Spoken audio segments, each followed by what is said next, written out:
So let me tell you guys real quick why it's not a good idea for not only people like myself, but other people um, who most likely were born in America and are out here hustling, working, whatever you're doing to survive. This is why it's not a good reason. It's actually very dangerous. And it's very dangerous from a psychological point of view. Let me give you guys an example. Okay, so you have a whole city, you bring all these Mexicans in the city, and everything is Mexican, or everything is Indian, or this, or that, or that. You bring all these people into the country that would do anything for a dollar, right? They'll do anything. Well, that automatically devalues the citizens of your country.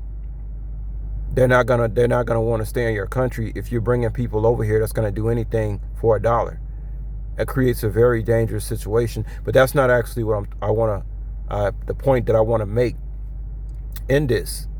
The point I want to make is why it's so dangerous, especially, in the States. If you're going to stay in the States, you need to live somewhere where you can conceal and carry.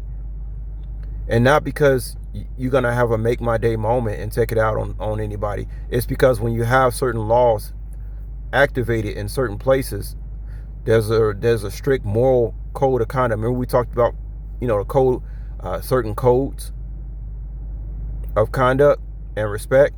Well, there's places that are like called sanctuary cities. They don't have that ethical moral code of conduct. So it's actually more dangerous. Number one, you can't protect yourself, right? Number two, if you bring all these Mexicans and people in here who will do anything for a dollar, well, the average Americans, that actually dumbs them down, because now they think that everybody they talking to is that person who just came over across the border. So nobody knows what respect is anymore, right? Everybody's just testing you. There's no moral code of conduct. That's why it's very dangerous to live in a blue state where you cannot conceal and carry. It's actually very dangerous. Unless you're going to become a fun boy or something like that. Yeah. But if not, you have no business and you're a man, you call yourself a man, there's no business in a blue city. I can't tell y'all how many times I come across somebody that I look them straight in the eye and have to give them that look that says, don't play with me. When I lived in Nevada, see, that's why it's good when you have a lot of experience and you travel. When I lived in Nevada, I didn't have to go through anything like that, because you didn't know who was carrying a gun.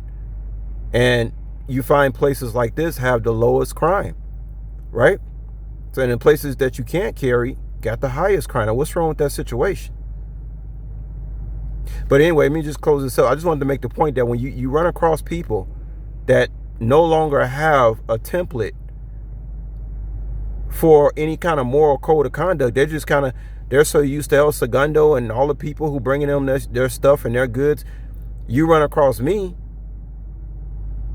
and I know that I can feel the residue of how the last 100 people that they didn't dealt with, and now you come across me, and it's like, whoa! It's like a shock to the system. People don't know how to act.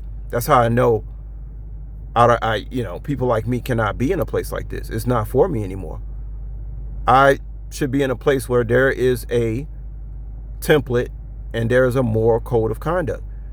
You're not going to get that in any sanctuary cities.